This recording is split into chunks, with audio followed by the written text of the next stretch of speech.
চট্টগ্রামের হৃদয়ে দাঁড়িয়ে আছে ইতিহাস আর ঐতিহ্যের এক অনন্য নিদর্শন আন্দরকিল্লা শাহী জামে মসজিদ। এ মসজিদের সঙ্গে জড়িয়ে আছে মোগলদের চট্টগ্রাম বিজয়ের কাহিনী। কথিত আছে আন্দরকিল্লা পাহাড়ের ভেতরে একসময় মগ আর পর্তুগিজ জলদস্যুদের আস্তানা ছিল। ১৬৬৬ সালের ২৭ জানুয়ারি শায়েস্তা খাঁয়ের ছেলে উমেদ খাঁ যখন এই কেল্লার ভেতরে প্রবেশ করেন, তখন থেকেই এর নাম হয়ে যায় আন্দরকিল্লা।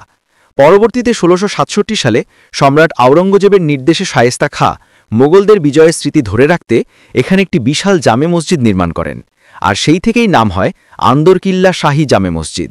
দৃষ্টিনন্দন এই স্থাপত্য শুধু নামাজ আদায়ের স্থান নয়, বরং মুসলিম ঐতিহ্যের গৌরবময় প্রতীক হিসেবেও খ্যাত। বছর ৫০-এর বেশি সময় পর ১৭২৩ সালে চট্টগ্রামের আরেক শাসক নবাব ইয়াসিন খাঁ আন্দরকিল্লার পাশের একটি টিলার উপর আরেকটি মসজিদ নির্মাণ করেন, যার নাম দেন কদম রসুল।